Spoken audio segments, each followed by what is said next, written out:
झालेला आहे।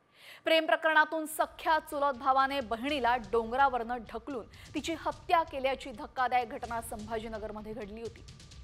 काकाच्या मुलाने बहिणीला गोड बोलून डोंगरावर नेलं आणि तिला तिथून खाली ढकललं।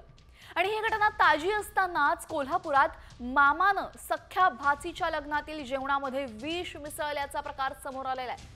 पन्हाळ्याच्या उतरे गावामध्ये हा धक्कादायक प्रकार समोर आला असून भाचीनं गावातील एका मुलासोबत पळून जाऊन लग्न केल्याच्या रागातून मामानं हे कृत्य केलेले आहे। महेश पाटील असं या मामाचं नाव असून पन्हाळा पोलीस त्याचा शोध घेत आहेत। दरम्यान जेवणामध्ये विष टाकल्याचा प्रकार आचार्याच्या लक्षात आल्यामुळे मोठा अनर्थ टळलेला आहे। एका बाजूला भावानेच बहिणीची हत्या केली, डोंगरावरनं तिला खाली ढकलून दिलं प्रेम प्रकरणामुळे, आणि दुसरीकडे याच कारणामुळे मामाने सख्या भाचीच्या लग्नातल्या जेवणामध्ये विष कालवलंय। दरम्यान आचार्याच्या हा संपूर्ण प्रकार लक्षात येताच हे जेवण बाजूला काढण्यात आलं आणि ज्यामुळे मोठा अनर्थ इथं टळलेला आहे।